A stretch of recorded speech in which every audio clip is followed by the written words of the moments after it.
কয়েকটা ভোট কামানোর জন্য আপনি ঈমান এইভাবে বিক্রি করেন? আমাদের তো লজ্জা হয়, আমাদের শরম হয়। আমার কোনো ঈদগাহে কোনো হিন্দু আসে না, আমার কুরবানিতে হিন্দু আসে না, আমার ওয়াজ মাহফিলে কোনো মুশরিক আসে না, আমার রমজান মাসে ইফতারে কোনো মুশরিক আসে না, রোজার ঈদে আসে না, কুরবানি ঈদে আসে না। বরং এরা তার নিজস্ব সংস্কৃতি হিসেবে তার নিজস্ব গণ্ডির মধ্যে থাকে, আমার গণ্ডির মধ্যে সে পা রাখে না। আপনি এমন নির্লজ্জ বেহায়া আরেকজনের সংস্কৃতির মধ্যে পা ঢোকান। কথা ঠিক না ব্যাঠিক জিল্লা বলেন? এত বেহায়া আপনাকে কে হতে বলেছে? আলহামদুলিল্লাহ আলহামদুলিল্লাহি নাহমাদুহু ওয়া নাস্তাঈনুহু ওয়া নাস্তাগফিরুহু ওয়া নু'মিনু বিহি ওয়া নাতাওয়াক্কালু আলাইহি ওয়া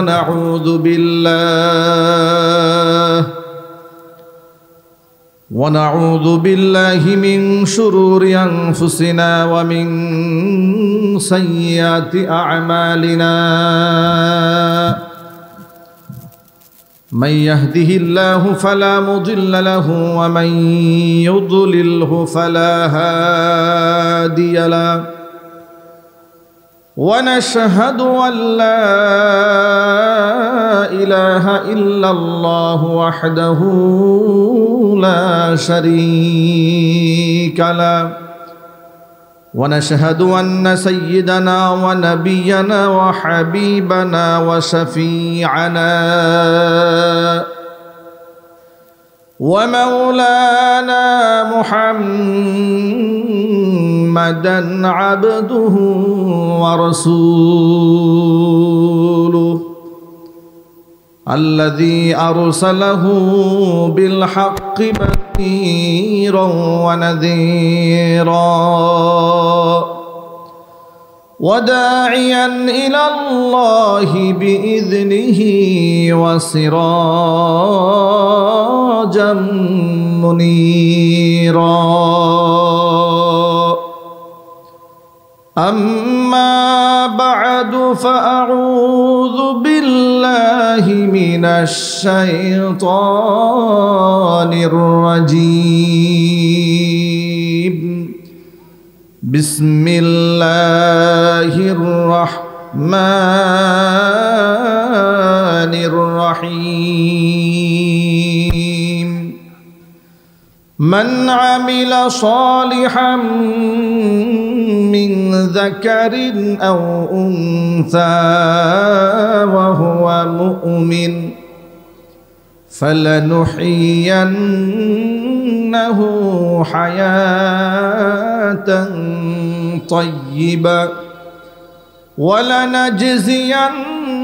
ولنجزينهم أجرهم بأحسن ما كانوا يعملون.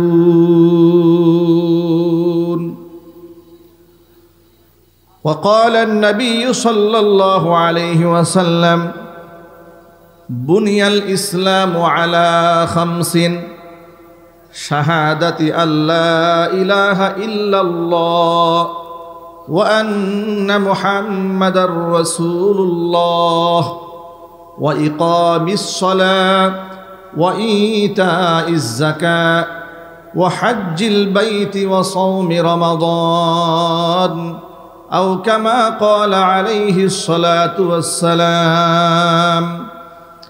وقال تعالى في شان حبيبه ومحبوبه آمرا ومخبرا: إن الله وملائكته يصلون على النبي يا أيها الذين آمنوا صلوا عليه وسلموا تسليما. اللهم صل على محمد وعلى آل محمد كما صليت على إبراهيم وعلى آل إبراهيم إنك حميد مجيد اللهم بارك على محمد وعلى آل محمد كما باركت على إبراهيم وعلى إنك حميد مجيد ঈমানের পথে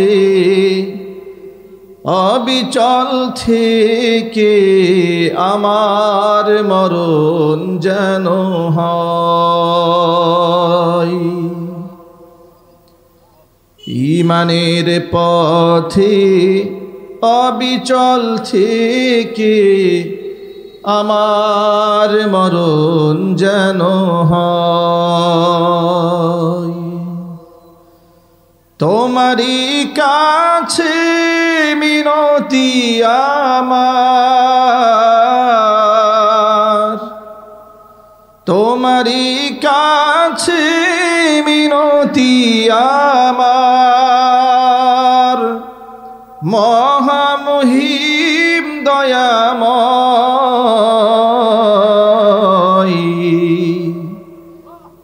ঈমানের পথে অবিচল থেকে আমার মরণ যেন হয় ঈমানের পথে অবিচল থেকে আমার মরণ যেন হয়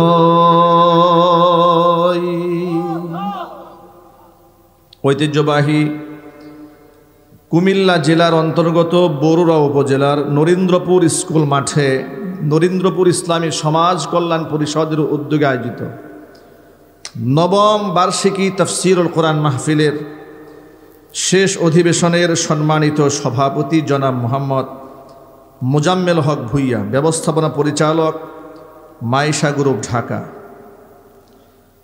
আজকের তাফসীরুল কোরআন মাহফিলের সম্মানিত বিশেষ অতিথিবৃন্দ, হাজরাত ওলামাই কেরাম, মুরব্বিয়ান এযাম অত্র এলাকা এবং পার্শ্ববর্তী এলাকার বিভিন্ন প্রান্ত থেকে ছুটে আসা দিন দরদি ঈমানদার পরহেজগার মুত্তাকি মুসলিম ভাইয়েরা, পর্দার অন্তরালে অবস্থানরত আমাদের সকলের শ্রদ্ধাভাজন পর্দানিসীন মা এবং বোনেরা, মহান আল্লাহ রাব্বুল আলামিনের দরবারে আলিশানে লাখ কোটি শুকরিয়া আদায় করছি যে মহান আল্লাহ রাব্বুল আলামিন মুসলিম উম্মার এই সংকটাপূর্ণ মুহূর্তে আল্লাহ তাআলা দুনিয়াবি যাবতীয় কাজ থেকে ফারেক করে মুক্ত করে আমার আপনার মতো অযোগ্য নালায়েক গুনাহগার বান্দাদেরকে নির্বাচন করে লাখো মানুষের মধ্য থেকে এক এক করে বাছাই করে নবী করিম সাল্লাল্লাহু আলাইহি ওয়াসাল্লামের ভাষায় বেহেশতের বাগানের মধ্যে উলামা ইকরামের মাজলিসে কোরআন হাদিসের মাহফিলে যথা সময়ে উপস্থিত হয়ে কোরআন সুন্নাহ থেকে কিছু আলোচনা করার, আলোচনা শোনার সুবর্ণ সুযোগ তৈরি করে দিয়েছেন। এজন্য কি আপনারা খুশি না বেজার? কম না বেশি? হৃদয়ের সবটুকুন ভালোবাসা উজাড় করে শ্রদ্ধা জড়িত কণ্ঠে মহান মনিবের শেখানো ভাষায় শুকরিয়া আদায় করছি।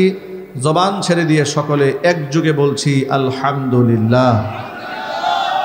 রব্বানা লাকাল হামদ হামদান কাসীরা তাইয়িবান মুবারাকান ফীহি ইয়া রাব্বি লাকাল হামদু কামা ইয়ানবাগি লিজালালি ওয়াজহিকা ওয়া আযীমি সুলতানিকা। আল্লাহ রাব্বুল আলামিন আজকের তাফসীরুল কোরআন মাহফিলকে কবুল করুন। নরেন্দ্রপুর ইসলামী সমাজ কল্যাণ পরিষদকে আল্লাহ তাআলা কিয়ামত পর্যন্ত কবুল করুন। এই সংগঠনের সভাপতি, সেক্রেটারি, কোষাধ্যক্ষ, সদস্যবৃন্দ, মুহিব্বিন, মুতাআল্লিকিন, সংশ্লিষ্ট ব্যক্তিবর্গ সকলকে আল্লাহ মাফ করে দিন। অত্র এলাকার সমস্ত মুর্দেগানের কবরে আযাব আল্লাহ তাআলা কিয়ামত পর্যন্ত বন্ধ করে দিন। কাল হাসরের কঠিন ময়দানে আজকের এই আয়োজন আল্লাহ তাআলা আমাদের সকলের নাজাতের জারিয়া হিসেবে কবুল করুন। বন্ধুগণ, তাফসীরুল কোরআন মাহফিলে আমরা ঈমান বিষয়ক আলোচনা করব, আমরা বলি ইনশাআল্লাহ। এই বিষয়ে আলোচনা করার পূর্বে ভূমিকাস্বরূপ দুই একটি কথা আমাদের জেনে রাখা উচিত। ঈমান এমন একটা সেন্সিটিভ ইস্যু, এমন একটা গুরুত্বপূর্ণ স্পর্শকাতর বিষয়, যেখানে ঘাটতি থাকলে মানুষ জাহান্নামে যাবে, সমস্ত আমল বরবাদ হয়ে যাবে। ঈমানে যদি ঘাটতি হয়, আমলে যদি ত্রুটি বিচ্যুতি হয়, যদি সেই ত্রুটি বিচ্যুতি সগীরা হয়, ছোট মাপের হয়, তাহলে নেক কাজের মাধ্যমে এমনিতেই মাপ হয়ে যাবে। আর যদি কবিরা হয় আমলে, তাহলে তওবা ছাড়া মাফ হবে না। তওবা করলে আল্লাহ তাআলা বেগুনা মাসুম বানাই দেবেন। তওবা ছাড়াও যদি কোনো ব্যক্তি দুনিয়া থেকে চলে যায়, কিন্তু ঈমান ঠিক ছিল, আমলে ত্রুটি ছিল, অসংখ্য হাদিসের মধ্যে এসেছে যে কিয়ামতে আম্বিয়া আলাইহিমুস সালাতু ওয়াস সালাম সুপারিশ করবেন, ওলামারা সুপারিশ করবেন, শুহাদারা সুপারিশ করবেন, হাফেজ কোরআনরা সুপারিশ করবেন। এভাবে বিভিন্ন ব্যক্তিদের স্তরে সুপারিশের মাধ্যমে আল্লাহ তাআলা অসংখ্য ব্যক্তিকে ক্ষমার ফয়সালা করে দিবেন। যদি আমলের ত্রুটি হয়, কিন্তু ঈমানেই যদি ভেজাল থাকে, বিশ্বাসে যদি ত্রুটি হয়, তাহলে এই ব্যক্তির জন্য সুপারিশের কোনো দরজাই থাকবে না। এই জন্য ঈমান খুব গুরুত্বপূর্ণ একটা বিষয়। কোরআনে কারিমের তাফসীর মাহফিলে আমি আপনাদের সামনে বয়ান করতে বসেছি। আমরা হচ্ছে শুধুমাত্র নকলকারী, আপনাদের সামনে কোরআন সুন্নাহ থেকে কিছু শব্দ উপস্থাপন করব। কোরআন এবং সুন্নাহ এমন গভীর জ্ঞান ভাণ্ডার, এমন এক মহাসমুদ্র, সেই ব্যাপারে আমরা সকলেই একেবারে মহাপণ্ডিত, এটা ভাবার কোনো কারণ নাই। বরং সাহাবায়ে কেরাম রাদিয়াল্লাহু তাআলা আনহুম আজমাইন, তাবেঈন, তাবে তাবেঈন, সালফে সালেহীন, তারা কোরআনে কারিমের একটা ব্যাখ্যা, একটা বিশ্লেষণ, হাদিসের একটা ব্যাখ্যা বিশ্লেষণ আমাদের এই পর্যন্ত রেখে গেছেন। যার দরুন কোরআনের ব্যাপারে মন গড়া কোনো কথা বলার কোনো অধিকার কি আমার আছে? একটু জোর আওয়াজে বলেন। হাদিসের ব্যাপারে মন গড়া কোনো উক্তি করার অধিকার কি আমার আছে? কেন নাই একটু বুঝাই বলি। কোরআন এবং হাদিস ওহী, কোরআন ওহী, হাদিস ওহী। কোরআনে কারিমের শব্দ এবং লফজ, মানা, অর্থ এবং শব্দ, অর্থ এসছে আল্লাহর কাছ থেকে, শব্দটা নবী করিম সাল্লাল্লাহু আলাইহি ওয়াসাল্লাম নিজের ভাষায় বলেছেন, এটা হচ্ছে হাদিস। আর কোরআন যে শব্দ আল্লাহ তাআলা নাজিল করেছেন, হুবহু সেই শব্দেই জিবরাইল আলাইহিস সালাতু ওয়াস সালাম তার নবী করিম সাল্লাল্লাহু আলাইহি ওয়াসাল্লামকে শুনিয়েছেন। আল্লাহর নবী সাল্লাল্লাহু আলাইহি ওয়াসাল্লাম হুবহু ওই শব্দেই দুনিয়াবাসীর কাছে বর্ণনা করেছেন। সুতরাং কোরআনও ওহী, হাদিসও ওহী। এখন কোরআন ওহী মানে হচ্ছে আল্লাহ পাকের পক্ষ থেকে এসছে, আল্লাহ পাকের কালাম। হাদিস আল্লাহর পক্ষ থেকে এসেছে, কোরআনে কারিমের ব্যাখ্যা।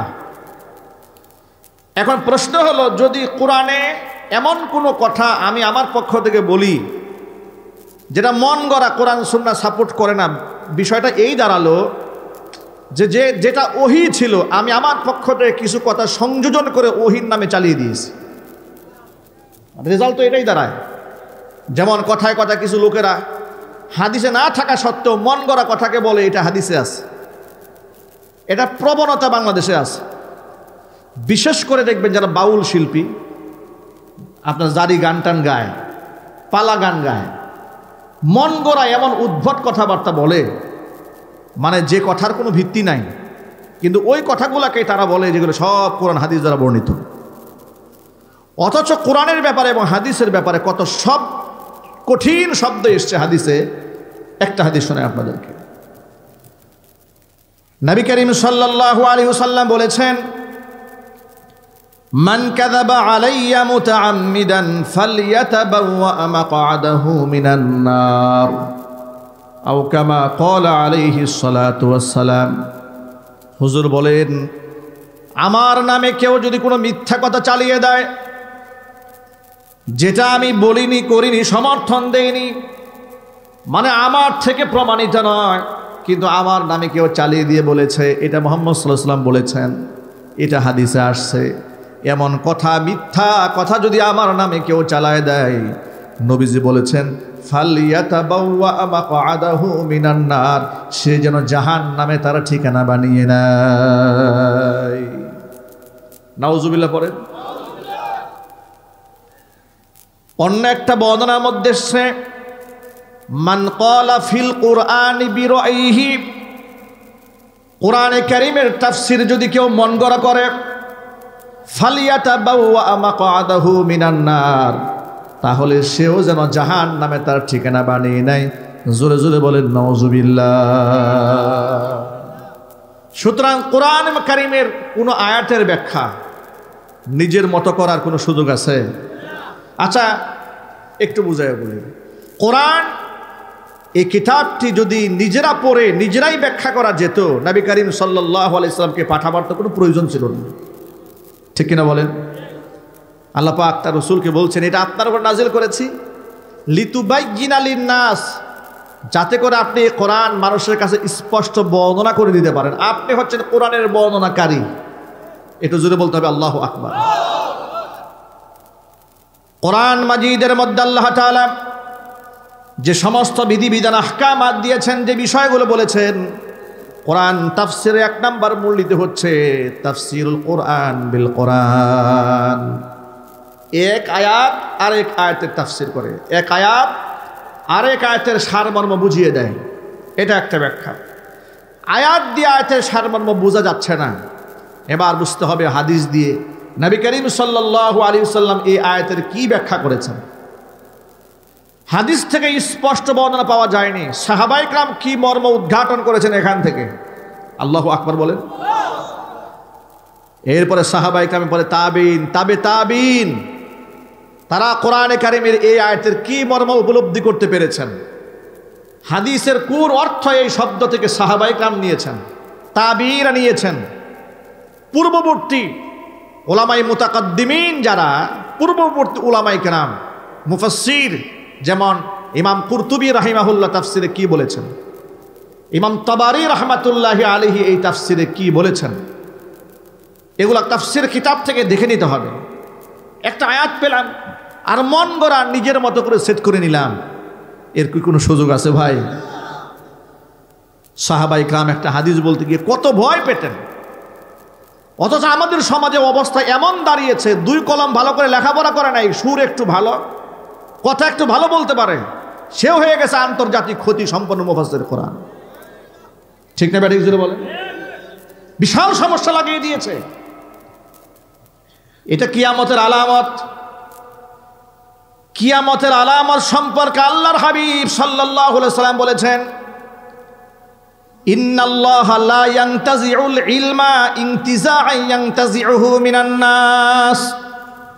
কিয়ামতের আগে তো ইলম জমিন থেকে উঠায় নেওয়া হবে, তবে ইলম উঠায় নেওয়ার সিস্টেমটা এটা না যে হঠাৎ মানুষের সিনা থেকে ইলম গায়েব হয়ে যাবে, এটা এরকম হবে না। আল্লাহ পাক যে ইলম নাজিল করেছেন জিবরিল আলাইহিস সালাতু ওয়াস সালামের মারফতে, কিয়ামতের আগে এই ইলম উঠায় নেওয়া হবে, কিন্তু সেই ইলম এভাবে উঠানো হবে না ইনতিজাআন ইয়ানতাজিউহু মিনান নাস, মানুষের সিনা থেকে ইলম হারাবে, বিষয়টি এরকম নয়। তো বিষয়টা কিরকম? ওয়ালাকি ইয়ানতাজিউল ইলমা বিকবজিল উলামা, মুহাক্কিক মাহের দক্ষ আলেমদের মৃত্যু ঘটায় দেওয়ার মাধ্যমে জমিন থেকে ধীরে ধীরে ইলম শেষ হয়ে যাবে। একটা পর্যায়ে এমন হবে হাত্তা ইদা লাম ইয়াবকা আলিমুন, কোন আলেম যখন বাকি থাকবে না, একেবারে আলেমদের সংখ্যা কমতে কমতে কমতে কমতে অবস্থা এমন হয়ে যাবে যোগ্য আলেম আর সমাজে তেমন দেখা যাবে না। তখন লোকেরা কি করবে? ইত্তাখাযান নাসু রুউসান জুহালা, সমাজের মূর্খ লোকদেরকে নেতা বানায় বসবে। এরপরে ফাসুইলু, ওই সমস্ত মূর্খ লোকদেরকে কোরআন হাদিস সম্পর্কে প্রশ্ন করা হবে।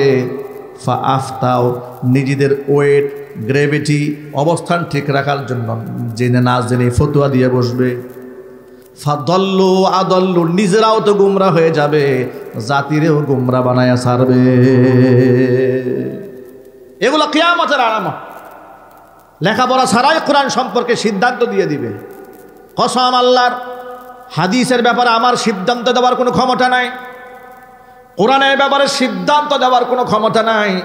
১৫০০ বছর ধরে কোরআনে কারিম একটা সিলসিলার মধ্যে আমাদের পর্যন্ত এসেছেন, সংরক্ষণ করে রেখেছেন কে? আরো জোরে বলেন, ইন্না নাহনু নাযালনা যিকরা ওয়া ইন্না লাহু লাহাফিজুন। আল্লাহ পাক বলেন, এ জিকির কোরআন আমি নিজে নাজিল করেছি, সংরক্ষণের দায়িত্ব আমি নিজ হাতে গ্রহণ করেছি। জোরে জোরে বলেন সুবহানাল্লাহ। এখন আপনাদেরকে আরেকটা প্রশ্ন করি, সংরক্ষণ মানে কি শুধু মুখস্থ রাখা? কথা বলে না, আরো চিল্লায় বলেন। সংরক্ষণ মানে কি শুধু মুখস্থ ঠিক রাখবে নাকি? মানে এর ব্যাখ্যা ভুলে যাবে, উলট পালট মাখায় ফেলবে, শুধুমাত্র শব্দ ঠিক থাকবে, বিষয়টা এরকম?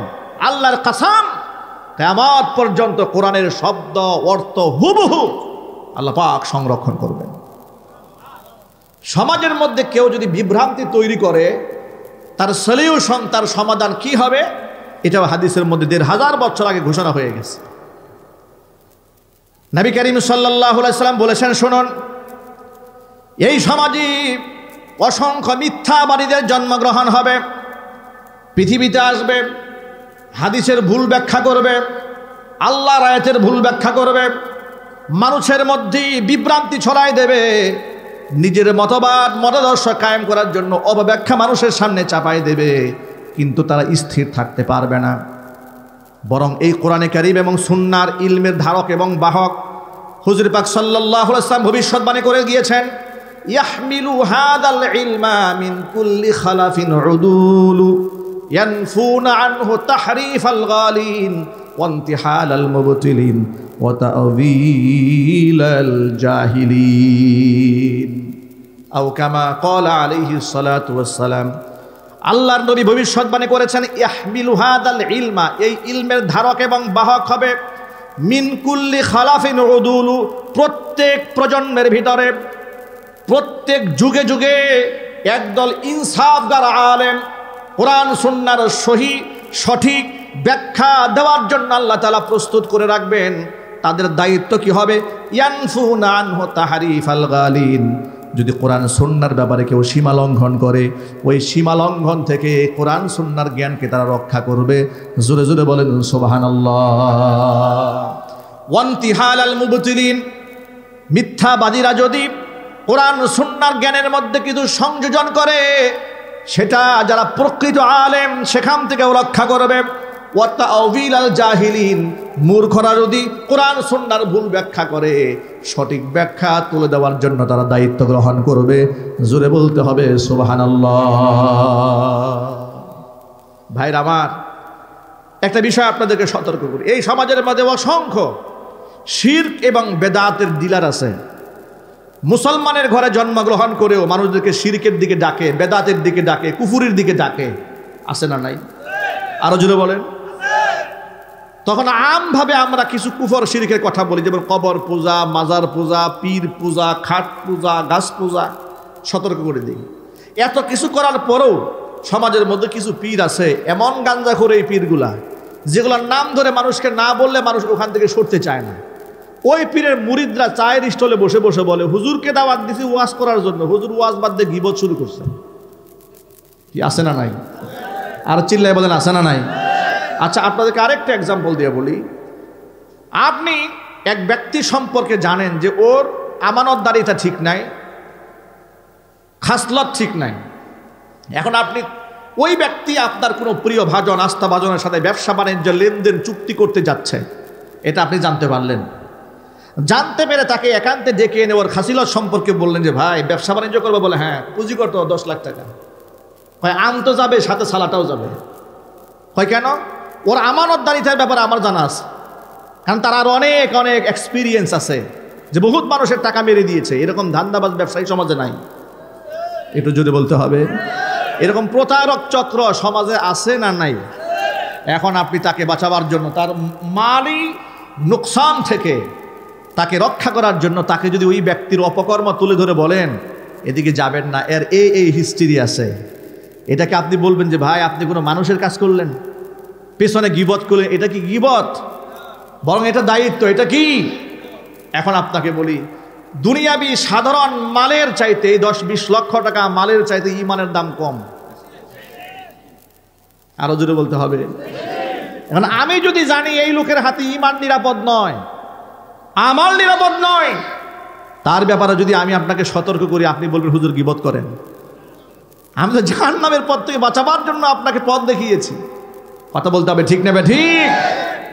ইমানের ব্যাপারে উদাসীন হওয়া যাবে না। যেই সাবজেক্ট আজকে আমাকে দেওয়া হয়েছে এটা হচ্ছে ইমানই সাবজেক্ট। মনে রাখবেন, সকলের কাছ থেকে ইলম গ্রহণ করা যাবে না। ইলমের ময়দানটা অত্যন্ত গুরুত্বপূর্ণ। কোরআন সুন্নাহর জ্ঞান, যার সাথে আপনার জান্নাত জাহান্নামের সম্পর্ক। কথা বলেন, ঠিক কিনা বলেন? যার সাথে আপনার নাজাত এবং মুক্তির সম্পর্ক, সেটা অথেন্টিক সোর্স থেকে আসুক, বিজ্ঞ আলেম থেকে আসুক, এখান থেকে ভালো আলেমকে জেনে নিয়ে আমল করার দরকার আছে না নাই? নাকি যাকে তাকে যেখানে সেখানে পাবেন আর পকেটে নিয়ে দৌড় দেবেন? না, বিষয়টি তা নয়। তাহলে ওটা আপনার মাল নষ্ট করবে না, আপনার মহামূল্যবান ইমান ধ্বংস করে আপনাকে জাহান্নামের প্রতি পরিচালিত করবে। ঠিক নেবে ঠিক? আল্লাহ পাক আমাদেরকে দায়িত্বশীল হওয়ার তৌফিক দান করেন। এটা জোর আওয়াজ যখন আল্লাহুম্মা আমিন। ইমান, ইমান হচ্ছে সেই বিষয়ের নাম যার সাথে আমার জান্নাত জাহান্নামের সম্পর্ক। ইমানের ব্যাপারে নবী করিম সাল্লাল্লাহু আলাইহি সাল্লাম বলেছেন, ইসলামটা দাঁড়িয়ে আছে 5টা স্তম্ভের উপরে। এর মধ্যে 1 নাম্বার স্তম্ভ হচ্ছে বুনিয়াল ইসলামু আলা 50। 1 নাম্বার শাহাদাতি আল্লাহ ইলাহা ইল্লাল্লাহ ওয়া আন্না মুহাম্মাদার রাসূলুল্লাহ। 1 নাম্বার হচ্ছে এ কথার সাক্ষ্য প্রদান করা আল্লাহ ছাড়া কোনো মাবুদ নাই। ওয়া আন্না মুহাম্মাদার রাসূলুল্লাহ, মুহাম্মদ সাল্লাল্লাহু আলাইহি ওয়াসাল্লাম আল্লাহ পাকের রাসূল। এ কথার সাক্ষ্য প্রদান করতে হবে, এটা হচ্ছে 1 নাম্বার। 2 নাম্বার ওয়া ইকামিস সালাহ, নামাজ কায়েম করা। 3 নাম্বার ওয়া ইতাইজ যাকাত, যাকাত আদায় করা। 4 নাম্বার ওয়া হাজ্জিল বাইতি, বাইতুল্লাহ হজে যাওয়া। 5 নাম্বার ওয়া সাওমি রমাদান, রমজান মাসে রোজা রাখা। এই 5টা হচ্ছে ইসলামের মূল খুঁটি। মূল খুঁটি কয়টি? এর মধ্যে 1 নাম্বার হচ্ছে ইমান। 1 নাম্বার কি? ইমান। এখন ইমানটা কাকে বলে একটু বোঝা উচিত। বহুত লোক আছে সুদের ব্যবসা করে, ঘুষ খায়, মিথ্যা কথা বলে, চুরি করে, ডাকাতি করে, জেনা ব্যভিচার করে, বলে ইমান ঠিক আছে। আছে না নজর? নামাজ পড়ে না, বলে ইমান ঠিক আছে। এটা একটু বিশ্লেষণ করা দরকার। ইমান কাকে বলে? ইমান হচ্ছে 3টা বিষয়ের সমন্বয়। 1 হচ্ছে ইমান শব্দের আবিধানিক অর্থ হচ্ছে বিশ্বাস করা। ইমান শব্দের অর্থ কি? বিশ্বাস করা বা সত্যায়ন করা। এটা আবিধানিক অর্থ। পারিভাষিক অর্থে ইমান বলা হয় আল্লাহর পক্ষ থেকে জিবরিল মারফত নবী করিম সাল্লাল্লাহু আলাইহি ওয়াসাল্লাম যে ইলমের আমানত যা পেয়েছেন, জীবনে যত কিছু পেয়েছেন, সকল কিছুর উপর বিনা শক, কোনো প্রকার সন্দেহ না করে একেবারে হৃদয়ের গভীর থেকে তার বিশ্বাস করা। ইসলামের কিছু অংশ বিশ্বাস করবেন, কিছু অংশ বিশ্বাস করবেন, সেটা নয়, পুরোটাই বিশ্বাস করা। এটা হচ্ছে অন্তর দিয়ে করতে হবে। 1 নাম্বার 2 হচ্ছে ইকরার বিল লিসান। শুধু মনে মনে বিশ্বাস করলে হবে না, এই মুখ দিয়ে স্বীকার করতে হবে। এটা হচ্ছে 2 নাম্বার ইমানের শর্ত। 3 নাম্বার আমাল বিল আরকান। এবার অন্তরে যা বিশ্বাস করেছেন, মুখে যা স্বীকার করেছেন, আমলে সেটা বাস্তবায়ন করতে হবে। তাহলে এই ব্যক্তিকে ইমানদার বলা যায়। শুধু আমি নিজেকে ইমানদার দাবি করলে ইমানদার হওয়া যাবে না। কোরআন মাজিদের সূরাতুল বাকারার 8 নম্বর আয়াতে আল্লাহ পাক বলেছেন, ওয়া মিনান নাসি মান ইয়াকুলু আমান্না বিল্লাহি ওয়া বিল ইয়াউমিল আখিরি ওয়া মা হুম বিমুমিনিন। মানুষের মধ্যে এমন লোক কিছু আছে, তারা বলে আমি আল্লাহর উপর ঈমান এনেছি, আখিরাতের উপর ঈমান এনেছি। আল্লাহ পাক বলেন ওয়া মা হুম বিমুমিনিন, আসলেই তারা ঈমানদার নয়। তাহলে আয়াত দ্বারা প্রমাণ হলো মুখে শুধু দাবি করলে ঈমানদার হওয়া যায় না। ঠিক না? ঠিক জোরে বলেন। শুধু দাবি করলে ইমানদার হওয়া যায় না। এই যে তিনটা বিষয়, এক হচ্ছে অন্তর দিয়ে বিশ্বাস করা, 2 নাম্বার মুখে স্বীকৃতি প্রদান করা, 3 নাম্বার আমলে বাস্তবায়ন করা। এখন আপনি অন্তরে বিশ্বাস করবেন, কি বিশ্বাস করবেন? এই বিশ্বাসগুলো হচ্ছে আমানতু বিল্লাহি, বিশ্বাসের পয়েন্টগুলো খেয়াল করেন। আমানতু বিল্লাহি, আল্লাহর উপর ঈমান। আমানতু বিল্লাহি ওয়া মালাইকাতিহি, ফেরেশতাদের উপর ঈমান। ওয়া কুতুবিহি, কিতাব সমূহের উপর ঈমান। ওয়া রুসুলিহি, প্রেরিত রাসূলগণের উপর ঈমান। ওয়াল ইয়াউমিল আখিরি, পরকালের উপর ঈমান। ওয়াল কদরি খাইরিহি ওয়া শাররিহি মিনাল্লাহি তাআলা, ভালো মন্দের ফয়সালা একমাত্র কার পক্ষ থেকে হয়, এর উপর ঈমান আনা।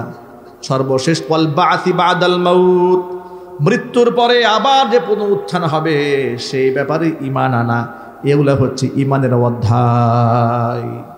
এই যে বিষয়গুলো বললাম, আল্লাহর উপর ঈমান, ফেরেশতাদের উপর ঈমান, কিতাব সমূহের উপর ঈমান, নবীদের উপর ঈমান, পরকালের উপর ঈমান, তাকদীরের উপর ঈমান, মৃত্যুর পরে আবার পুনরুত্থানের প্রতি ঈমান। এই যে বিশ্বাসের বিষয়গুলো, এগুলো মন থেকে যেভাবে বিশ্বাস করতে হবে, মুখে স্বীকৃতিও প্রদান করতে হবে, নাম্বার 2। 3 নাম্বার হচ্ছে আবার সেটা আমলে বাস্তবায়ন করে ঈমানের দাবিও পূরণ করতে হবে। যদি কোনো ব্যক্তি অন্তরে বিশ্বাস ছাড়া, আল্লাহর উপর ঈমান নাই, কিন্তু যত ভালো কাজ আছে সব করেছে, কি এরকম দানশীল ব্যক্তি সমাজে নাই? ঈমান নাই। যেমন আপনাদেরকে এক্সাম্পল দিয়ে বলি, জাপানে এত বড় বড় ধনাঢ্য ব্যক্তিরা আছেন। জাপান দেখবেন পৃথিবীর অসংখ্য দরিদ্র রাষ্ট্রদেরকে খুব সহায়তা করে, সাহায্য করে, ঠিক কিনা বলেন? কিন্তু ঈমান না থাকার কারণে সব বরবাদ হয়ে যাবে। এটা আমার বানানো কথা নয়, এটা সূরা কাহাফে আল্লাহ নিজে বলেছেন। আল্লাহ পাক বলেন, কুল আউনাব্বিউকুম বিল আখসারিনা আমালা, নবীজি আমি কি বলে দেব না আমলের দিক থেকে সবচেয়ে বেশি ক্ষতিগ্রস্ত কারা? আল্লাযীনা দাল্লা সায়ুহুম ফিল হায়াতিদ দুনিয়া, দুনিয়ার তাদের যাবতীয় কাজ এবং শ্রম যা ছিল সব বরবাদ হয়ে গেল। কিন্তু আল্লাযীনা ইয়াহসাবুনা আন্নাহুম ইউহসিনুনা সুনআ, মনে মনে তারা ধারণা করতো তারা বড্ড ভালো কাজ করছে, মনে মনে তারা ধারণা করতো অনেক ভালো ভালো কাজ তারা করছে। কেন এই সমস্যার সৃষ্টি হলো? কারণ হলো তারা আল্লাহর উপর, আমি আল্লাহর আয়াতের উপর বিশ্বাস করেছে। আল্লাযীনা দাল্লা সায়ুহুম ফিল হায়াতিদ দুনিয়া ওয়া হুম ইয়াহসাবুনা আন্নাহুম ইউহসিনুনা সুনআ উলাইকাল্লাযীনা কাফারু বিআয়াতি রাব্বিহিম ওয়া লিকাইহি ফাহাবিতাত আ'মালুহুম ফালা নুকিমু লাহুম ইয়াওমাল কিয়ামাতি ওয়াজনা। আল্লাহ পাক বলেছেন এরা হচ্ছে ওই সমস্ত অস্বীকারকারী কাফের। কাফারু বিআয়াতি রাব্বিহিম, তার রব আমি আল্লাহর আয়াতগুলো অস্বীকার করেছে। ওয়া লিকাইহি, পরকালে আল্লাহর সাথে দেখা হবে এই সাক্ষাৎকে অস্বীকার করেছে। ফাহাবিতাত আমালুহুম, তাদের সমস্ত আমলগুলো ধ্বংস হয়ে গেছে। ফালা নুকিমু লাহুম ইয়াওমাল কিয়ামাতি ওয়াজনা, কিয়ামতের দিন আমি এদের জন্য কোনো আমল নামার মানদণ্ড দাঁড়ি করাবো না। ভাইরা, এই পৃথিবীতে ঈমানের সাথে যদি আমরা ভালো কাজ করি, সেটা কম হোক আর বেশি হোক, কিয়ামতে একটা মিজান, একটা দাড়ি পাল্লা, এটা আমাদের জন্য আল্লাহ পাক হাসরের ময়দানে দাঁড় করাবেন। সুবহানাল্লাহ। নেকি প্রতি ওজন করা হবে। কিন্তু যাদের কলিজার মধ্যে আল্লাহ পরকাল বিশ্বাসী নাই, আল্লাহ বলছেন ফালা নুকিমু লাহুম ইয়াওমাল কিয়ামাতি ওয়াজনা, আমি এদের জন্য কিয়ামতের ময়দানে কোনো আমল নামার মানদণ্ড দাঁড় করাবো না, এদের আমল নামার কোনো হিসাব নাই, এরা বিনা হিসেবে জাহান্নামের আগুনে চলে যাবে। ঈমান এটা অনেক বড় নিয়ামত। আল্লাহ রাব্বুল আলামিন নিজে ব্যাখ্যা করে বলছেন, কেন শোনো, যালিকা জাযাউহুম জাহান্নামু বিমা কাফারু ওয়াত্তাখাযু আয়াতি ওয়া রুসুলি হুজুয়া, এই শাস্তি এই জন্য, যালিকা জাযাউহুম জাহান্নামু বিমা কাফারু, এরা যে কুফরি করেছে, কুফরির কারণে এই শাস্তি তাদেরকে প্রদান করা হবে। ওয়াত্তাখাযু আয়াতি ওয়া রুসুলি হুজুয়া, আমার আয়াতগুলাকে এবং আমার প্রেরিত রসুলদেরকে তারা খেলতামাশা হাসি তামাশার পাত্র বানিয়ে দিয়েছিল। জোরে জোরে বলতে হবে নাউজুবিল্লাহ। তাহলে আল্লাহর আয়াত দ্বারা তো প্রমাণ হয়ে গেল যে ব্যক্তির কলিজার মধ্যে ঈমান নাই আল্লাহর, ঈমান নাই পরকালের, ঈমান নাই মিজানের, পুলসিরাতের, আলামে বারজাখের, ওই ব্যক্তি দুনিয়াতে যত ভালো কাজ করুক না সব বরবাদ হয়ে যাবে। আল্লাহ পাক যেন ঈমান নামক দৌলত থেকে আমাদের মাহরুম না করেন। জোরে কোন আমিন। আবার শুধু মনে মনে বিশ্বাস করলেও মুক্তি লাভ হবে না। আপনি মনে মনে বিশ্বাস করলেন কিন্তু আমলে বাস্তবায়ন করলেন না, তাতেও মুক্তি হবে না। যেমন নাকি আহলে কিতাব, ইহুদি, নাসারা, যাদের উপর পূর্বে কিতাব নাজিল হয়েছে, তাওরাত নাজিল হয়েছে, জাবুর নাজিল হয়েছে, ওই সমস্ত ব্যক্তিবর্গ যারা আহলে কিতাবের সদস্য যারা, তারা কিন্তু মুহাম্মদ সাল্লাল্লাহু আলাইহি সাল্লামকে মন থেকে বিশ্বাস করত। ওরা পরকালেও বিশ্বাস করে, কিন্তু এরা জবান দিয়ে স্বীকার পর্যন্ত করে নাই, যেটা কোরআন মাজিদের সূরা বাকারার মধ্যে আল্লাহ পাক বলে দিয়েছেন, আল্লাযীনা আতাইনাহুমুল কিতাবা ইয়ারিফুনাহু কামা ইয়ারিফুনা আবনাআহুম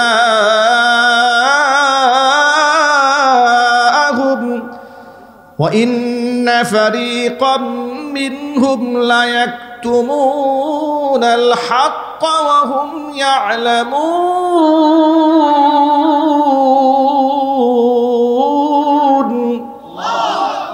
আল্লাহ পাক বলেন, আল্লাযীনা আতাইনাহুমুল কিতাব, এই কিতাব তো আমি শুধুমাত্র নাযিল করিনি, তার পূর্বেও তো কিতাব নাযিল করেছিলাম।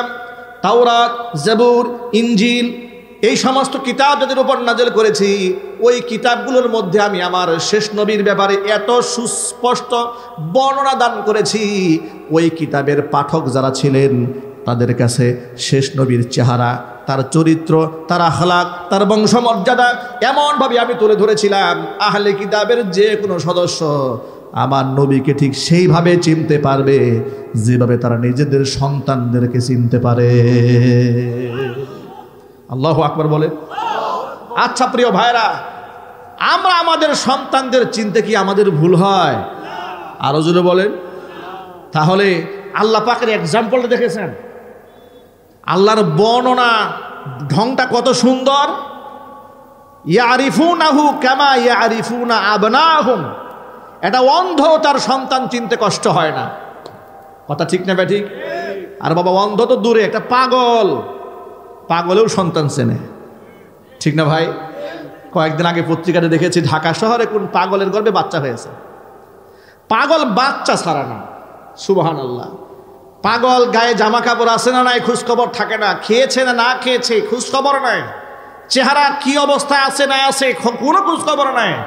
বাচ্চা একটা হয়েছে, কলিজার সাথে আঁকড়ায় ধরে রাখছে। আল্লাহু আকবার বলেন। আল্লাহ পাক বলেন, আমার রসুলকে, আমার নবীকে আহলে কিতাবের সদস্যরা এমনভাবে চিনবে যেমন ওদের সন্তানদেরকে ওরা চিনে। চেনার পরেও তারা অস্বীকার করেছে, মনে মনে জানতো ইনি হক নবী, ইনি সত্য, কোরআন সত্য, মুখে স্বীকার করতো না, মুখে স্বীকার করতো না। এর দ্বারা এই আয়াত দ্বারা প্রমাণ হয় শুধু মনে বিশ্বাস করলে হবে না, মুখের স্বীকৃতিও জরুরি। এটা হচ্ছে 2 নাম্বার। আবার শুধুমাত্র মনের মধ্যে বিশ্বাস আর মুখের স্বীকৃতি দিলে হবে তাই হবে না, আমল দিয়ে বাস্তবায়ন করতে হবে। প্রমাণ কি? এবার প্রমাণ কোরআন থেকে শুনেন। নবী করিম সাল্লাল্লাহু আলাইহি ওয়াসাল্লামের কলিজার টুকরা চাচা আবু তালেব ঈমান হারা হয়ে দুনিয়া থেকে বিদায় হওয়ার পথে নবীজি সাল্লাল্লাহু আলাইহি ওয়াসাল্লাম বলেন, চাচাজি একটা বারের জন্য আপনি কালিমার দাওয়াতটা গ্রহণ করেন, তাওহীদ আপনি পড়ে নেন, একটা বারের জন্য পড়ে নেন লা ইলাহা ইল্লাল্লাহু মুহাম্মাদুর রাসূলুল্লাহ। স্বীকৃতি আপনি প্রদান করেন। নবী করিম সাল্লাল্লাহু আলাইহি ওয়াসাল্লামের কলিজার টুকরা চাচা হুজুরকে সত্যায়ন করেছেন, স্বীকার করেছেন তিনি শেষ নবী, মুখে স্বীকৃতিও প্রদান করেছেন, কিন্তু তার আমলটা ব্যক্তি জীবনে গ্রহণ করাটা বাধ্যতামূলক মনে করেন নাই। বিভিন্ন জায়গায় বলতো আমার ভাতিজা যা বলে সত্য বলে, সুবহানাল্লাহ। ভাতিজা সত্য, উনি মিথ্যা নন, হক নবী। এর দ্বারা কি বোঝা যায়? এর দ্বারা বোঝা যায় অন্তরে বিশ্বাসও আছে, মুখের স্বীকৃতিও আছে, কিন্তু পারিপার্শ্বিক কারণে উনি এটা আমলে বাস্তবায়ন করার প্রয়োজন মনে করেন নাই। আমলে বাস্তবায়ন করার প্রয়োজন মনে করেন নাই। বিনিময় কি হয়েছে শোনেন। মন থেকে কালিমার স্বীকৃতি দিয়া জাতির সামনে ঘোষণা করে তার রিসালাতকে স্বীকার করে নেন নাই, কিন্তু তিনি সত্যবাদী এটা বলে বেড়াতেন। এই জন্য নবী করিম সাল্লাল্লাহু আলাইহি ওয়াসাল্লাম তার ইন্তেকালের পরে চোখের পানি ছেড়ে যখন কান্না করছিলেন, আল্লাহ পাক আয়াত নাজিল করে দিলেন সূরা কাসাসে। আল্লাহ পাক বললেন, ইন্নাকা লা তাহদি মান আহবাবতা ওয়ালাকিন্নাল্লাহা ইয়াহদি মান ইয়াশা। ও নবীজি, নিশ্চয় আপনি যাকে খুশি তাকে হেদায়েত দিতে পারবেন না। হেদায়েত তো যাকে খুশি তাকে আমি আল্লাহ পাক দিতে পারি। হেদায়েতের মালিককে জোরে বলেন, চিৎকার দিয়ে বলেন না মালিক কে? ভাইরা আমার, আয়াত দ্বারা প্রমাণ হয়ে গেল শুধুমাত্র কলিজায় স্বীকার করলেন মনে মনে, মুখে দুই এক জায়গায় বলেও বেড়ালেন, কিন্তু হুজুরের আদর্শটাকে মানার প্রয়োজন মনে করলেন না। নাজাত এবং মুক্তি কিন্তু মিলবে না। ইমানদার বলার সুযোগও নাই। এবার আরেকটা দলিল দিই আপনাদেরকে। সমাজের মধ্যে এমন কিছু লোক আছে আল্লাহকে, পরকাল, আখেরাত, মিজান ফুলসিরা সব বিশ্বাস করে, মুখে স্বীকারও করে, অন্তরে বিশ্বাস করে, মুখেও স্বীকার করে, কিন্তু ইসলামের সব আহকাম জীবনে, ব্যক্তি জীবনে, পারিবারিক জীবনে, সামাজিক অঙ্গনে, রাজনৈতিক মাঠে বাস্তবায়ন করতে হবে এই বিশ্বাস রাখে না। আছে না নাই? আরো জোরে বলেন। ফর এক্সাম্পল একটু বুঝাই বলি, দেখেন কোরআনে কারিমের বহুত আয়াতকে পছন্দ করে না। যেমন আমরা বিভিন্ন মাহফিলে আমাদের শ্রোতারা বলেছে, আমরা বলেছি আল কোরআন আলো ঘরে ঘরে জালো, কোরআন সুন্নাহর আলো সংসদে জালো। এ কথা বলা মাত্র কিছু মুসলমানের চেহারা একদম কালো হয়ে গেছে। কথা ঠিক করে জোরে বলেন। আরে বাবা, এই কথা শুনলে যে আল কোরআনের আলো সংসদে জালো, এই কথা বললে কিন্তু মুসলমানের চেহারা কালো হতে পারে? কেন কালো হবে বলেন? আপনি মুসলমান, আপনার ব্যক্তি জীবনে নামাজ পড়েন আল্লাহর হুকুমে, রোজা রাখেন আল্লাহর হুকুমে, হজ করেন আল্লাহর হুকুমে, যাকাত দেন আল্লাহর হুকুমে, রাষ্ট্র পরিচালনা করবেন শয়তানি পদ্ধতিতে, মানুষের বানানো পদ্ধতিতে, তা হবে না। আপনি যদি প্রকৃত ইমামদার হতে পারেন, ইমামদার যদি আপনি হতে যান, অবশ্যই আপনাকে রাষ্ট্রীয় নীতিমালার মধ্যেও ইসলাম মানতেই হবে। একটু বাদ দেওয়ার সুযোগ নাই। এটা আমার কথা নয়, এটা আল্লাহর কোরআনের কথা।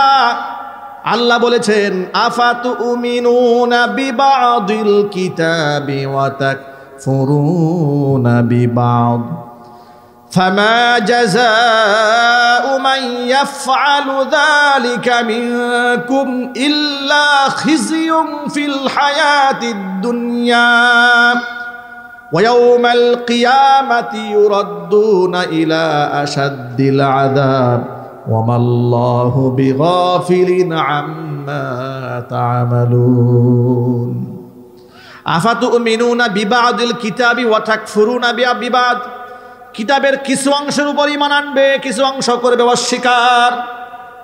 এই যদি হয় তোমাদের অবস্থা, এই আমল যারা করবে, ফামা জাযাউ মান ইয়াফআলু যালিকা মিনকুম ইল্লা খিজিয়ুন ফিল হায়াতিদ দুনিয়া, দুনিয়ার জীবনের লাঞ্ছনা গঞ্জনা তোমাদের পেয়ে বসবে, আর কিয়ামতের দিন কঠিন শাস্তির সম্মুখীন তোমাদের হতে হবে। ভাইরা আমার, এই জন্য বলি কোরআন এবং সুন্নাহর মধ্যে অকাট্যভাবে আমাদের কাছে যে কোরআন এসেছে, নবী করিম সাল্লাল্লাহু আলাইহি সাল্লামের হাদিস যেগুলা এসেছে, সেগুলা সবগুলা ব্যক্তি জীবন, পারিবারিক জীবন, সামাজিক জীবন, রাজনৈতিক জীবনে বাস্তবায়ন করার দরকার আছে না নাই? অকাট্যভাবে নবী করিম সাল্লাল্লাহু আলাইহি সাল্লাম থেকে প্রমাণিত হয়ে যায় এসছে, আপনাকে হাসি মুখে তা মানতে হবে, গ্রহণ করতে হবে। যদি আপনি গ্রহণ না করেন, তা আপনাকে ইমানদার বলার কোনো সুযোগ নেই। ঠিক না বেঠিক? আপনি নামাজ পড়লেও আপনাকে ইমানদার বলা যাবে না। কঠিন পয়েন্ট মনে রাখবেন। নামাজ পড়লেও তার ইমানদার বলা যাবে না যদি নবী করিম সাল্লাল্লাহু আলাইহি সাল্লামের পক্ষ থেকে আমাদের পর্যন্ত অকাট্যভাবে কোনো বিধিবিধান এসছে, আর আপনি মন থেকে সেটা স্বীকার করেন না, বিশ্বাস করেন না, ভালোবাসেন না, মানেন না, স্বীকার করেন না, তাহলে ইমানদার হওয়া কি সুযোগ আছে? এবার প্রমাণটা শোনায় আপনাদেরকে। আল্লাহ পাকের আয়াত শুনিয়ে দিয়ে আল্লাহ পাক বললেন, ফালা ওয়া রাব্বিকা লা ইউমিনুনা হাত্তা ইউহাক্কিমুকা ফীমা শাজারা বাইনাহুম সুম্মা লা ইয়াজিদু ফি আনফুসিহিম হারাজান মিম্মা কাদাইতা ওয়া ইউসাল্লিমু তাসলিমা। নবীজি, আপনার রব আমি আমার জাতের কসম করে বলি, ততক্ষণ পর্যন্ত ওরা ইমানদার হতে পারবে না যতক্ষণ না পর্যন্ত তাদের মধ্যে অমীমাংসিত বিষয়ে আপনাকে ফয়সালাকারী না মানবে। শুধু আপনাকে ফয়সালাকারী মানলেই হবে না, আপনার দেওয়া ফয়সালার উপরে মনের মধ্যে কোনো প্রকারের কষ্ট না রেখে হাসি মুখে যতক্ষণ মানতে না পারবে ততক্ষণ পর্যন্ত ওরা ইমানদার হতে পারবে না। এখন আমাদের সমাজের মধ্যে কিছু মুসলমান আছে, ব্যক্তি জীবনে ইসলাম পছন্দ করে, কিন্তু রাষ্ট্রের বিচার ব্যবস্থায় ইসলাম চলে যাক এটা অনেকেই চায় না। আসে না? নাই? এদের যদি বলেন ঠিক কিনা বলেন, এই মুসলমান সমাজে নাই। আবার তারা খুব জোর গলায় বলে যে ধর্মের নামে কোনো রাজনীতি দেশে চলবে না। আচ্ছা, কথা সত্য, মতলব খারাপ। ধর্মের নামে রাজনীতি চলবে না, কথা সত্য, কিন্তু ধর্মীয় রাজনীতি তো চলবে। কথা বলে না কেন? ধর্মীয় রাজনীতি তো ফরজ, ধর্মের নামে রাজনীতি হারাম। ধর্মের নামে রাজনীতি হারাম। ধর্মের নামে রাজনীতি আর ধর্মীয় রাজনীতি কি এক? ধর্মীয় রাজনীতি আর ধর্মের নামে রাজনীতি পার্থক্য একটু বুঝেন। নিজের ব্যক্তি জীবনে ইসলাম মানে না, ধর্ম মানে না, নামাজ নাই, রোজা নাই, হজ নাই, আর জাকাত নাই, ইলেকশন আসলে ধর্মের দোহাই দিয়ে দেয়। যেমন বলে আমি একটা মার্কা বানাইছি, আমি একটা বাক্স বানাইছি, ধরেন তাল গাছ মার্কা, এই মার্কায় যে ভোট দিবে সরাসরি চালচালায় জান্নাতে যাবে। কি মানে ধর্মের নামে রাজনীতি কাকে বলে এটা বুঝাচ্ছি আপনাদেরকে। এরপর আরেকটা বলি, সারা বছর নামাজ নাই, ইলেকশন আসছে, সাদা ধবধবে পাঞ্জাবি গায়ে দিয়ে, মাথার মধ্যে টুপি দিয়ে মসজিদে চলে গেছে, সারা জীবন হুজুরকে বলেছে মৌলবাদী। কথা বলে না? সারা জীবন আলেমদেরকে বলেছে জঙ্গিবাদী, রাজাকার, তালেবান, আল বদর, আল শামস, পাকিস্তানি। আছে না নাই? আরো জোরে। নির্বাচনের আগে মাথার দিকে টুপিটা খুইলা হুজুরের দিকে মাথা, হুজুর মাথার একটু হাত দেন, একটু হাত দেন মাথা, আপনার রহমতের হাতটা একটু বুলাই দেন। এই ভণ্ডামি দেশে আছে না নাই?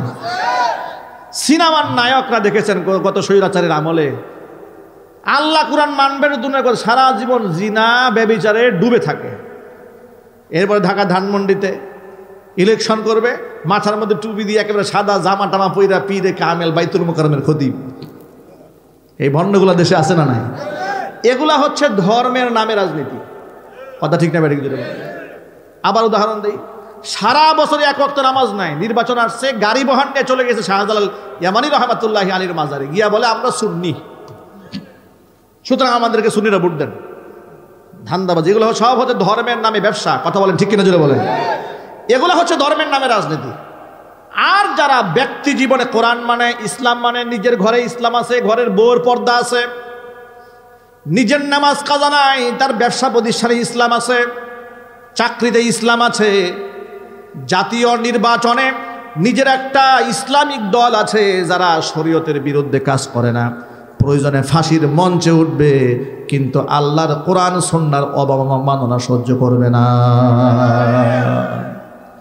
প্রয়োজনে নিজেরা জেল খাটবে, জরিমানা দিবে, দেশান্তরিত হয়ে যাবে, শিরিকের সাথে আতাত করবে না, বেদাতের সাথে আতাত করবে না, কুফুরের সাথে আতাত করবে না, ইহুদি খ্রিস্টানদের সাথে আতাত করবে না। এরা যদি বলে ভাই আমরা একটা দল করেছি, আমরা দল, এটা যদি আমরা ক্ষমতায় যেতে পারি তাহলে আমরা ইসলাম কায়েম করব, তাহলে তাকে বিশ্বাস করা যায়। ঠিক কিনা জোরে বলেন? তাহলে শুধু বিশ্বাস না, কোমরে গামছা বেঁধে তার কর্মী হয়ে কাজ করবেন। কিন্তু শর্ত একটা, তাদের স্বীকৃতি দিতে হবে ক্ষমতায় গেলে আল্লাহর কোরআন বাস্তবায়ন করবে।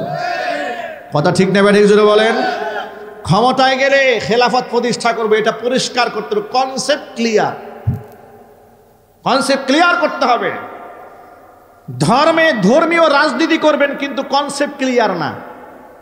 প্রশ্ন করলে একজনে, আপনারা যদি ক্ষমতায় যান তাহলে কি মেয়েদের পর্দা বাধ্যতামূলক করবেন? আপনি বললেন না, এটা মন গড়া, পড়লে পড়বে, না পড়লে না পড়বে। যে এই কথা বলেছে তার নিজের কাছেই ধর্মের জ্ঞান নাই। কথা বলতে না, যে কথা বলে তার নিজের কাছেই ধর্মের জ্ঞান নাই। আরেকজনে জিজ্ঞেস করা হলো, আপনি ক্ষমতায় গেলে কি করবেন? সেই মেয়েদের নাচ গান সিনেমা বন্ধ করে দেবেন? বলে না না, এগুলো চলবে, শালীনভাবে চলবে। নাউজুবিল্লাহ পড়েন। ভণ্ডামি তো সীমা থাকা উচিত। যিনি জবাব দেন তিনি ওই নিয়তে জবাব দিয়েছেন যে এত এই সমস্ত নাটক সিনেমা এরা যদি খেয়ে যায় আমার উপরে। কথা বলে না, একটু খুশি করার জন্য, এটা ম্যানেজ করার জন্য আর কি বলেছি। বুঝতে পেরেছি, আমরা মন থেকে বলে নাই, সেটাও বুঝতে পেরেছি। কিন্তু আমার প্রশ্ন হচ্ছে, যদি আগেই মন থেকে পরিস্থিতিকে সামাল দিতে গিয়ে আগেই ইমানকে নেতায় দেন, এই ইমানি শক্তি নিয়ে লড়াই করবেন কেমন? কথা বলে না। ইমানি শক্তি তো এমন হতে হবে, বীর বাহাদুরের মতো বলতে হবে, আল্লাহ রাব্বুল আমিন কোরআনে যা হালাল করেছেন আমরা রাষ্ট্র ক্ষমতায় গেলে তা হালাল করব। কোরআন যা হারাম করেছে রাষ্ট্র ক্ষমতায় পৌঁছে গেলে অবশ্যই তা নিষিদ্ধ হয়ে যাবে। কথা বলতে হবে, ঠিক কিনা বলেন? এইভাবে কনসেপ্ট ক্লিয়ার করতে হবে। ইনশাল্লাহ বলেন, একটু জুড়ে বলেন না ইনশাল্লাহ। এইভাবে কোরআন সুন্নাহ রাজ কায়েমের স্বপ্ন যারা দেখবে, কোরআন সুন্নাহর ক্ষেত্রে কেউ গুজামিল দেবে না। ইসলামের মূল কনসেপ্ট অন্তরে লালন করতে হবে, ধারণ করতে হবে। কারণ আমরা ক্ষমতার রাজনীতি করি না, চেয়ার দখল করার জন্য আমরা সংগ্রাম করি না। আমরা সংগ্রাম করি আল্লাহর দ্বীনকে জমিনের মধ্যে কায়েম করার জন্য। ঠিক কিনা বলেন? যদি ক্ষমতাটাই মুসলমানের কাছে টার্গেট থাকতো, মুসলমান, নবী করিম সাল্লাল্লাহু আলাইহি ওয়াসাল্লামের কাছে কাফেররা ক্ষমতার প্রস্তাব দিয়েছিল। কথা ঠিক না ঠিক? বহুত লোক আছে বলে, হুজুর এত কিছু বললেন না, এখন আগে ক্ষমতায় যাইতে দেন, দেখেন কেমনে সব সুযোগ করে ফেলায়। কি আছে না নাই? একটু জোরে বলেন। তাদেরকে বলবো, ভাই ইসলামের কনসেপ্ট আপনি বুঝেন নাই। আপনি যেভাবে চাচ্ছেন ইসলাম কায়েম হবে, আল্লাহর কসম কিয়ামত পর্যন্ত এভাবে হবে না। আল্লাহ পাক আপনি বলেন নাই নিজের ঈমান নষ্ট করে দিন কায়েম করতে। এই বছর কিছু লোকদেরকে দেখলাম দাড়ি টুপি জুব্বা পরে পূজায় চলে গেছে। কথা বলেন, মনে আঘাত নিয়ে না ভাই। আল্লাহর কসম, রবের কসম, রবের কসম, কোনো ব্যক্তিকে খুশি করার জন্য কথা বলি না, কাউকে আঘাত করার জন্য কথা বলি না। ইসলামে যা আছে আল বুদু হাওয়া সারাহা, স্পষ্ট হয়ে যেতে হবে। ভুল হলে আমাকে সংশোধন করতে হবে, ভুল হলে আমাকে তওবা করতে হবে। কথা ঠিক না ঠিক যেটা বলেন।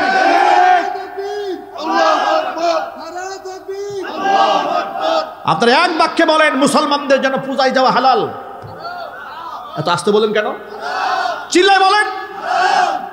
পূজায় শুভেচ্ছা দেওয়া হালাল, পূজায় টাকা দেওয়া হালাল। আরো জোরে। আমি যদি এই হারাম কাজটা করি, আল্লাহ পাক আমাদের দিন কায়েম করবেন? নাউযুবিল্লাহি মিন যালিক।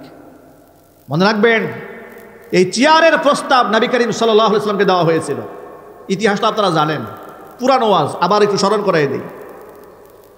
নবী করিম সাল্লাল্লাহু আলাইহি ওয়াসাল্লামকে কাফের মুশরিক একটা প্রস্তাব দিয়েছিল, ও মুহাম্মদ, আপনি যেগুলা বলা শুরু করেছেন, আপনি কি ক্ষমতা চান? যদি আপনি নেতৃত্ব চান, আরবের সবচেয়ে বড় লিডার আপনারা বানাই দেব। টাকা পয়সা চান নাকি? টাকা লাগবে? কি লাগবে আপনার বলেন? রাশি রাশি স্বর্ণ আপনার পায়ের নিচে এসে ফেলবো। আপনি সুন্দরী মেয়ে বিবাহ করতে চান, গোটা আরব দেশের মধ্যে সবচেয়ে সুন্দরী মেয়েটাকে আপনার সাথে বিবাহ করাই দেব। নবী করিম সাল্লাল্লাহু আলাইহি ওয়াসাল্লাম কি জবাব দিলেন শোনেন। ও কাফেররা শোনো, তোমরা যদি বলো আমার এক হাতে চন্দ্র এনে দেবে, আর এক হাতে সূর্য এনে দেবে, আর বলো যদি আমাকে আল্লাহর দ্বীনের দাওয়াত থেকে, তাওহীদ থেকে পিছপা হয়ে যেতে, আল্লাহর কসম করে বলি, এবার আপনারা বলেন তো চন্দ্র সূর্য হাতে আনা কি সম্ভব? আরো জোরে। মানে কথার গভীরতা বুঝতে পেরেছেন তো?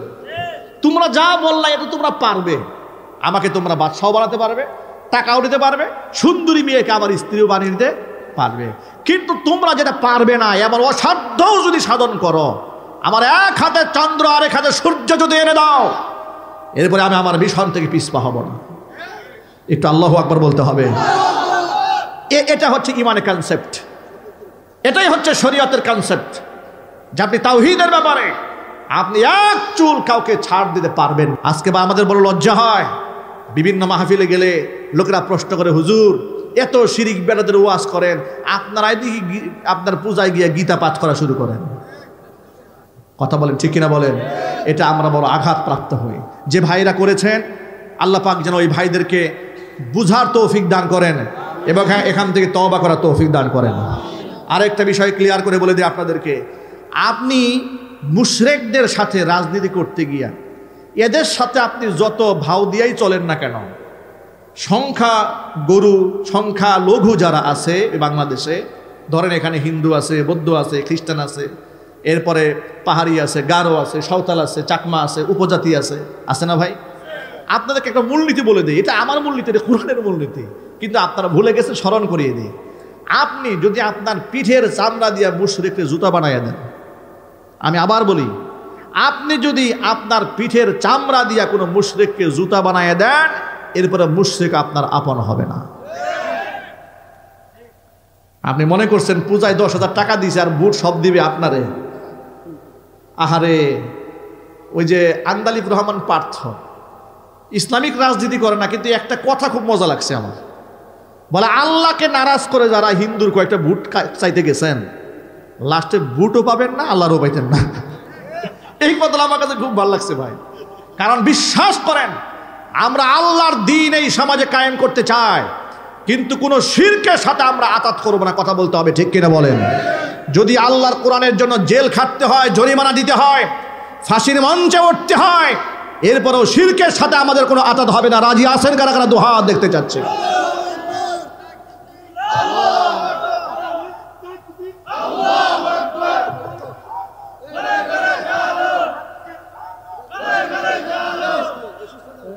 আল্লাহ পাক কবুল করেন, জোরে কোন আমিন। আমার প্রিয় ভাইয়েরা, মূল কথায় ফিরে আসি।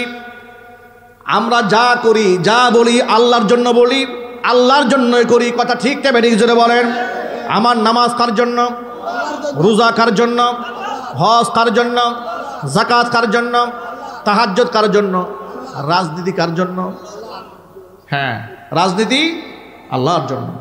আল্লাহর দ্বীন সমাজে কায়েম হবে, বিচার ব্যবস্থায় ইসলাম চলে যাবে, কোরআন সুন্নাহ চলে যাবে। কোরআনে কারিমে চুরের যে বিধান দিয়েছেন, চুরি করলে হাত কাটার বিধান, এটা বাস্তবায়ন করা হবে। জিনা ব্যভিচার করলে কিভাবে বাস্তবায়ন করতে হবে কোরআন লিখে দিয়েছে। বেপর্দা করার কোনো সুযোগ ইসলামে দেওয়া হয় নাই। চিল্লাখান আল্লাহু আকবার। এগুলো যদি বাস্তবায়ন করা যায়, তাহলে আল্লাহর পক্ষ থেকে সাকিনা বর্ষিত হবে, আল্লাহ রহমত বর্ষিত হবে। ঠিক কিনা বলেন? আমরা কি আল্লাহর কোরআন সুন্নাহর আদর্শের ক্ষেত্রে কাউকে ছাড় দেব? চিল্লা বলেন, ছাড় দেব? কোনো মুশরিককে আপনারা ছাড় দেবেন না। দেখেন, সংখ্যালঘুর দোহাই দিয়ে মুশরিকদের সাথে নমনীয় হওয়ার কোনো সুযোগ নেই।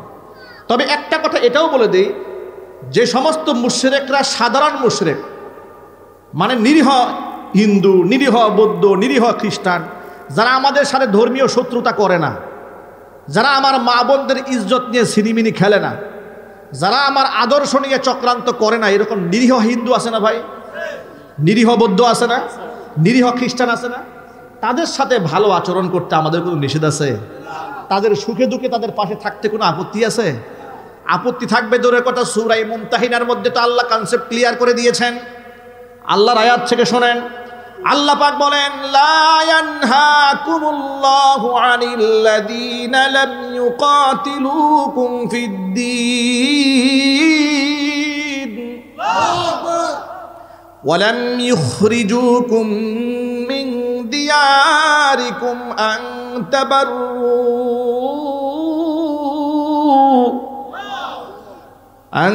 তাবাররু ওয়া তুকসিতু ইলাইহিম ইন্নাল্লাহা ইউহিব্বুল মুকসিতিন।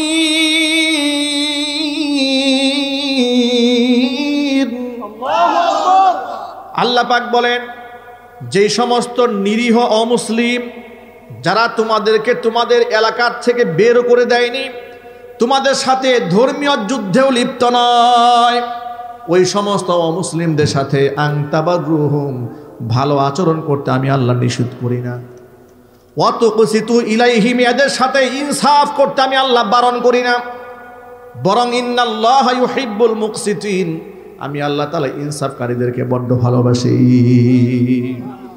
অমুসলিম প্রতিবেশীর সাথে নবী করিম সাল্লাল্লাহু আলাইহি ওয়াসাল্লামের আচরণটা কেমন ছিল একটা হাদিস শোনাই আপনাদেরকে।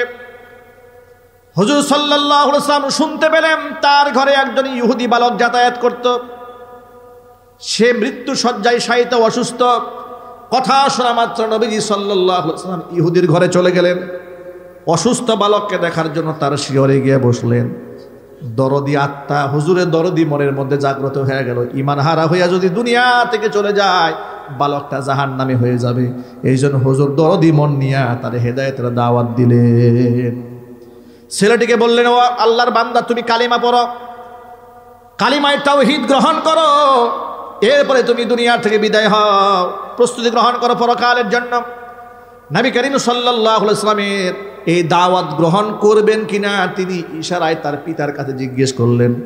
তার পিতা বললেন, আতি আবাল কাসেম, কাসেমের পিতার আনুগত্য করো। সাথে সাথে যুবকটা পড়ে নিয়েছে লা ইলাহা ইল্লাল্লাহু মুহাম্মাদুর রাসূলুল্লাহ সাল্লাল্লাহু আলাইহি ওয়াসাল্লাম। এবার আল্লাহর নবী হাস্যোজ্জ্বল চেহারা নিয়ে ইহুদির ঘর থেকে বের হলেন আর বললেন, সমস্ত প্রশংসা ওই আল্লাহ পাকের যে আল্লাহ তাআলা তার বান্দাকে জাহান্নাম থেকে মুক্ত করে জান্নাতের মেহমান বানিয়ে দিয়েছেন। ও মুসলিমদের প্রতি আপনার দরদ থাকবে ঈমানি দরদ। কি দরদ? আরো জোরে বলেন। ঈমানি দরদ। ঈমানি দরদ না হয়ে আপনি তার শিরকের প্রতি দরদ দেখায় বললেন, আপনারা পূজা করেন, জন্মের মতো করেন, টাকা লাগলে আমি আরো দেব। এটা ঈমানি দরদ। চিল্লাবে, এটা ঈমানি দরদ। ঈমান বিধ্বংসী কাজ, হারাম। ঈমান থাকবে না ভাই, ঈমান থাকবে না, বরবাদ হয়ে যাবে, সাবধান। এই যে আপনাদের পার্শ্ববর্তী এলাকা চাঁদপুর 5 আসনের এমপি পদপ্রার্থী স্টেজে দাঁড়াইয়া পূজা মণ্ডপে গিয়া বলছে 2023 সালে মা দুর্গা 10 হাত নিয়ে আসছে। মা দুর্গার ক্ষমতায় স্বৈরাচারী হাসিনা টিকতে পারে নাই, পালাই গেছে। একটু আজবে জুড়ে না আজবে বলতে হবে না? আচ্ছা, একটা মুসলমানের মুখ থেকে কি এই কথা বের হতে পারে? চিৎকার দিয়ে বলেন, পারে। বলে ফেলেছে। কেন?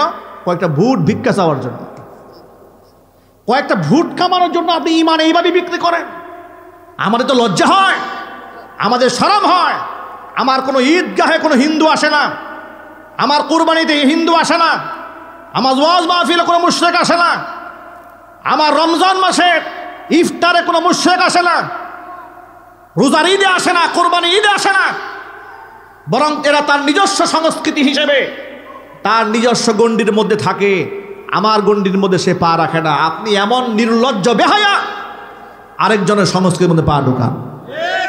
কথা ঠিক না ব্যাঠিক জিল্লা বলেন? এত বেহায়া আপনাকে কে হতে বলেছে? আপনি হাদিস জানেন না? নবী করিম সাল্লাল্লাহু আলাইহি ওয়াসাল্লাম এইভাবে কি বলেছেন? কোরআন শরীফ আয়াত কি বলেছে?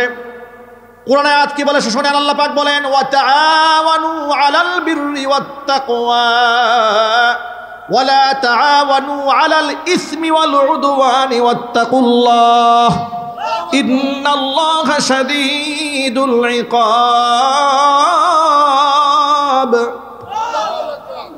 ন্যায় কাজে, ভালো কাজে একে অপরকে সহযোগিতা করো। ওয়া লা তাআওয়ানু আলাল ইসমি ওয়াল উদওয়ানি ওয়াত্তাকুল্লাহ, গুনার কাজে, সীমা লঙ্ঘনের কাজে, শত্রুতার কাজে একে অপরকে সাহায্য করা যাবে না, হারাম। এবার আপনাদেরকে বলি, আসমানের নিচে জমিনের উপরে শিরিকের চাইতে বড় গুনার আছে? হ্যাঁ, আসমানের নিচে জমিনের উপরে শিরিকের চাইতে বড় গুনাহ আর আছে? আপনি সেই শিরিকের কাজে গিয়ে টাকা দিলেন। লজ্জা হওয়া তো উচিত, আপনার শরম হওয়া উচিত। আপনি যদি বলেন আমি মাসলা জানি না, তো মাসলা যদি না জানেন আবার আন্দোলন করেন কেন? দিন প্রতিষ্ঠা করবেন। আপনি দিনের নামে বদ্দিন প্রতিষ্ঠা করবেন। কথা ঠিক না ঠিক যেন বলেন? আগে মাসলা জানতে হবে, ওলামায়ে কেরামের কাছে ফতোয়া নিতে হবে। আমি কাজ করছি, এটা আমার জন্য হালাল না হারাম, জায়েজ না নাজায়েজ, বৈধ না অবৈধ, জানার দরকার আছে না নাই? চিল্লা বলেন আছে না নাই? আল্লাহ পাক আমাদের বোঝার তৌফিক দান করে, জোরে কোন আমিন। ও যুবক ভাইয়েরা আমার, আপনি অমুসলিমদের প্রতি সহানুভূতি কখন দেখাবেন শোনেন, যে আপনার সাথে ধর্মীয় শত্রুতা করে না, নিরীহ হিন্দু, নিরীহ বৌদ্ধ, নিরীহ খ্রিস্টান, অসুবিধা আছে। কিন্তু এই যে ইসকন, এক বাংলাদেশের সংখ্যালঘু ধর্মীয় জনগোষ্ঠীর এক মারাত্মক ভাইরাস, এই ভাইরাসের নাম হচ্ছে ইসকন। ঠিক কিনা যদি বলেন? পৃথিবীর বহু দেশে তাদেরকে নিষিদ্ধ করা হয়েছে। কেন? এরা শুধুমাত্র হিন্দু সম্প্রদায়ের নেতৃত্ব দেয় না, ওরা মুসলমানদের ঈমান, আমল, আদর্শ ধ্বংস করার ষড়যন্ত্র চালায়। এমনকি তারা বাংলাদেশের স্বাধীনতা, সার্বভৌমত্বকে ধ্বংস করার প্রচেষ্টা চালাচ্ছে। কথা ঠিক না ঠিক? তার বড় প্রমাণ গাজীপুরের মাওলানা মুহিবুল্লাহ মাদানীকে চিঠি ইস্যু করে তারা কিডন্যাপ করেছে। এরপরে তাকে ইচ্ছামতো পিটিয়েছে, ভারতে পাচার করার চেষ্টা করেছে। এমন একটা লোকের ব্যাপারে আমি আশ্চর্যান্বিত হয়ে যাই। গোটা বাংলাদেশের ওলামা তুলাবা তাওহীদি মুসলমান যখন জাগ্রত হয়েছে, তখন অনেক বড় বড় রাজনৈতিক দলের নেতাকর্মীরা এই ব্যাপারে কোনো কথাবার্তা বলেন না। কেন? সামনে নির্বাচন। আমরা বলতে চাই, যারা আমার মুসলিম ভাইদেরকে নিয়ে ষড়যন্ত্র করছে, মুসলিম মা বোনদের ইজ্জত নিয়ে ছিনিমিনি খেলছে, আলেম ওলামাদেরকে টর্চার করছে, আল্লাহর কসম করে বলছি, এই ধরনের কুলাঙ্গারদের সাথে আমাদের কোনো সম্পর্ক থাকতে পারে না। কথা বলতে হবে মুসলমান, ঠিক কিনা বলে? ভাইরা আমার, শিরকের সাথে ঈমানের সাথে কোনো সম্পর্ক থাকতে পারে না। আল্লাহ পাক যেন আমাদেরকে বোঝার তৌফিক দান করে, জোরে কোন আমিন। ঈমান ছাড়া নামাজ, রোজা, হজ, যাকাত সব বরবাদ হয়ে যাবে। ঈমানের ব্যাপারে, নামাজের ব্যাপারে, ঈমানের ব্যাপারে এত বেশি মজবুত থাকতে হবে। কোরআন মাজিদের মধ্যে আল্লাহ পাক বলেছেন, মান আমিলা সালিহাম মিন যাকারিন আও উনসা ওয়া হুয়া মুমিন ফালানুহিয়ান্নাহু হায়াতান তাইয়্যিবা। ঈমানের সাথে নারী হোক আর পুরুষ হোক, ভালো কাজ যে করবে, শর্ত হলো ঈমান থাকতে হবে। শর্ত কি? আরো জোরে বলেন। ঈমান যদি মজবুত থাকে, দুইটা পুরস্কার দেব, একটা দেব দুনিয়াতে আর একটা দেব আখিরাতে। দুনিয়ার পুরস্কার হচ্ছে ফালানুহিয়ান্নাহু হায়াতান তাইয়্যিবা, আমি আল্লাহ তাআলা অবশ্যই দুনিয়ার জিন্দেগিতে তাকে উত্তম একটা জীবন উপহার দেব। উত্তম জীবন কাকে বলে? মুফাসসিরিন কিরামরা লিখেছেন, যে কোনো মূল্যে অন্তরের মধ্যে আল্লাহ শান্তি দিবেন। সুবহানাল্লাহ। কোন পেটে খাবার না থাকলেও মনে শান্তি দিবেন কে? শান্তি দেওয়ার মালিক কে? আর যদি পেট ভরা খানা, মনে শান্তি নাই, সুখ নাই, কোনো মূল্য আছে? এই জন্যই আমেরিকাতে পাগলের সংখ্যা বেশি, জাপানে সুইসাইড করে মরার মানুষের সংখ্যা বেশি। কেন? ওদের মধ্যে সব আছে, ঈমান নাই, অস্থিরতায় ভোগে। ঠিক না বে ঠিক? কিন্তু ঈমানদার ব্যক্তির মধ্যে অস্থিরতা নাই। তো আমার যদি কিছু হারায় যায়, আমার তো অস্থির হওয়ার কিছু নাই। কারণ আজাবান লি আমরিল মুমিন, নবী করিম সাল্লাল্লাহু আলাইহি ওয়াসাল্লাম বলেছেন, ঈমানদারের বিষয়টা খুব আশ্চর্যজনক বিষয়। ইন্না আমরাহু লাহু কুল্লাহু খাইর, তার জন্য সব বিষয় কল্যাণকর।